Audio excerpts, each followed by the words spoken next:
everyone. Welcome to Bosco Campus Vision. I am Lakshmi V.S., Assistant Professor, Department of Commerce, Don Bosco College, Kottayam. This is the 12th lecture on the subject Income Tax Law and Practice 2. This lecture is based on Capital Gains, which is the second module in the subject Income Tax Law and Practice 2 for semester 3 students of BCom Tax Procedures and Practices. In previous lecture, we were discussing about full value of consideration and cost of acquisition. And in this lecture, we are going to continue with the topic cost of acquisition.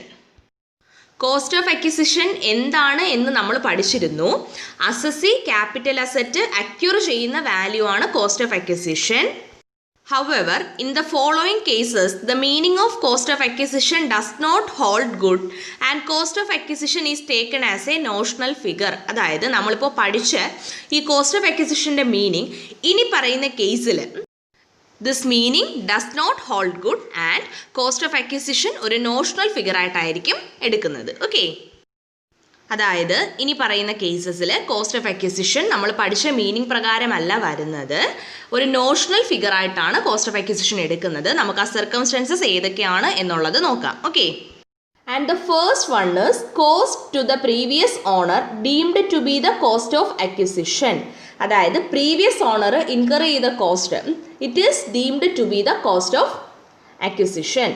If the asset is acquired by an assessee in the following circumstances, the cost of acquisition of the asset shall be deemed to be the cost for which the previous owner of the property acquired it. അതായത് ഇനി പറയുന്ന കുറച്ച് circumstances ഉണ്ട്. ആ സർക്കംസ്റ്റൻസസിലാണ് assessee asset acquire ചെയ്യുന്നത് എന്നുണ്ടെങ്കിൽ cost of acquisition, അസറ്റിൻ്റെ cost of acquisition shall be deemed to be the cost for which the previous owner of the property acquired it. അതായത് ആ പ്രോപ്പർട്ടിയുടെ പ്രീവിയസ് ഓണർ എന്ത് കോസ്റ്റിനാണോ ആ അസറ്റ് അക്യൂർ ചെയ്തത് ആ കോസ്റ്റ് ആയിരിക്കും ക്യാപിറ്റൽ അസറ്റിൻ്റെ കോസ്റ്റ് ഓഫ് അക്വിസിഷൻ ആയിട്ട് ഡീം ചെയ്യുന്നത്. Okay, it will be increased by the cost of any improvement of the assets incurred by the previous owner or the assessee. അതായത് നമ്മളിപ്പോൾ പറഞ്ഞല്ലോ പ്രീവിയസ് ഓണർ ഇൻകർ ചെയ്ത cost എടുക്കും cost of acquisition ആയിട്ട്. Then ആ ഒരു കോസ്റ്റിനോടൊപ്പം എന്തെങ്കിലും കോസ്റ്റ് ഓഫ് ഇംപ്രൂവ്മെൻ്റ് ഉണ്ട് പ്രീവിയസ് ഓണർക്കോ ഇപ്പോഴുള്ള അസസിക്കോ എന്തെങ്കിലും കോസ്റ്റ് ഓഫ് ഇംപ്രൂവ്മെൻറ്റും ഈ അസറ്റിന് വരുത്തിയിട്ടുണ്ട് എങ്കിൽ ആ ഒരു കോസ്റ്റ് ഓഫ് ഇംപ്രൂവ്മെൻറ്റ് കൂടി എന്ത് ചെയ്യും കോസ്റ്റ് ഓഫ് അക്വിസിഷനിൽ കൺസിഡർ ചെയ്യുക. ദെൻ കോസ്റ്റ് ഓഫ് അക്വിസിഷൻ എന്ന് പറയുന്നത് ഇൻക്രീസ് ചെയ്യും by the cost of any improvement to the capital asset by the previous owner or the assessee. Okay, cost of the previous owner deemed to be the cost of acquisition. ഈ ഒരു provision വരുന്നത് section 49 subsection 1 okay, നമുക്ക് നോക്കാം ഏതൊക്കെ സർക്കംസ്റ്റാൻസസിലാണ് cost of previous owner എടുക്കുന്നത്. Circumstances when cost of previous owner is taken. And the first circumstance is on any distribution of asset on the total or partial partition of a Hindu undivided family. അതായത് ഒരു HUFൻ്റെ total പാർട്ടീഷനിലോ അല്ലെങ്കിൽ partial പാർട്ടീഷനിലോ ഏതെങ്കിലും asset distribute ചെയ്യുകയാണ് എന്നുണ്ടെങ്കിൽ the cost of previous owner is taken as cost of acquisition. or under gift or will, അതായത് ഒരു assessee capital asset acquire ചെയ്യുന്നത് under a gift or will, then the cost of acquisition will be the cost of previous owner.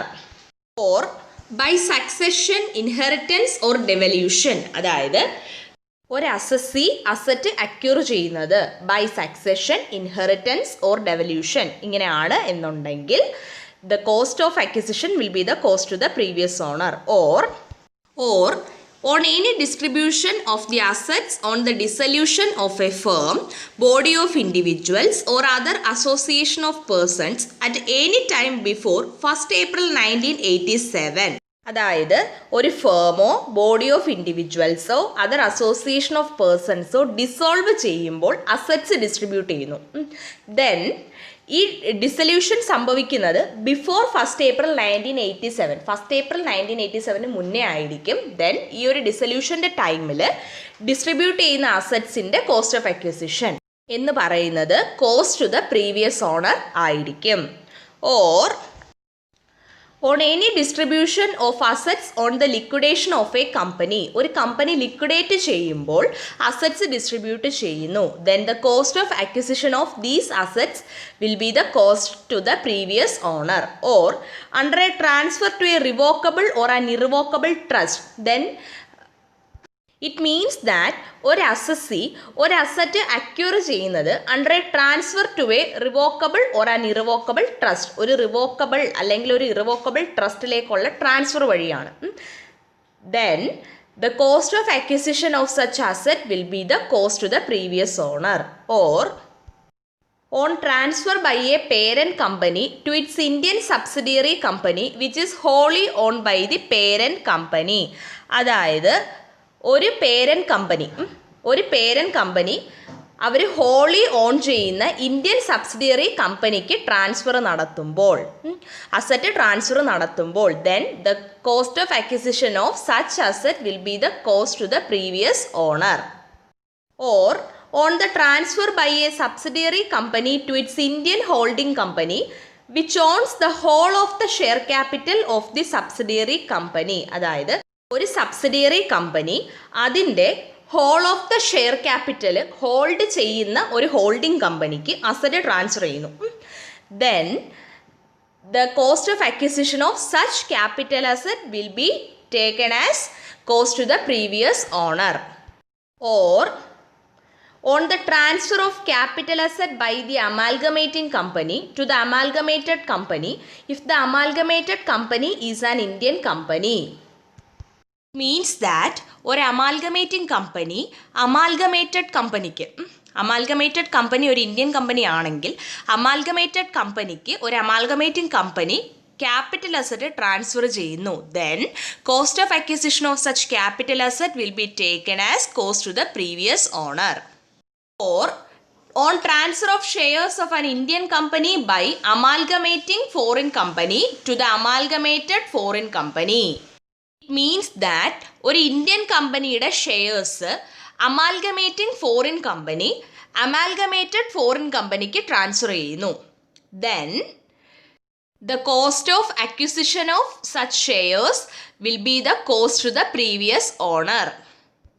The balance of the topic cost of acquisition will continue in the next lecture. Thank you.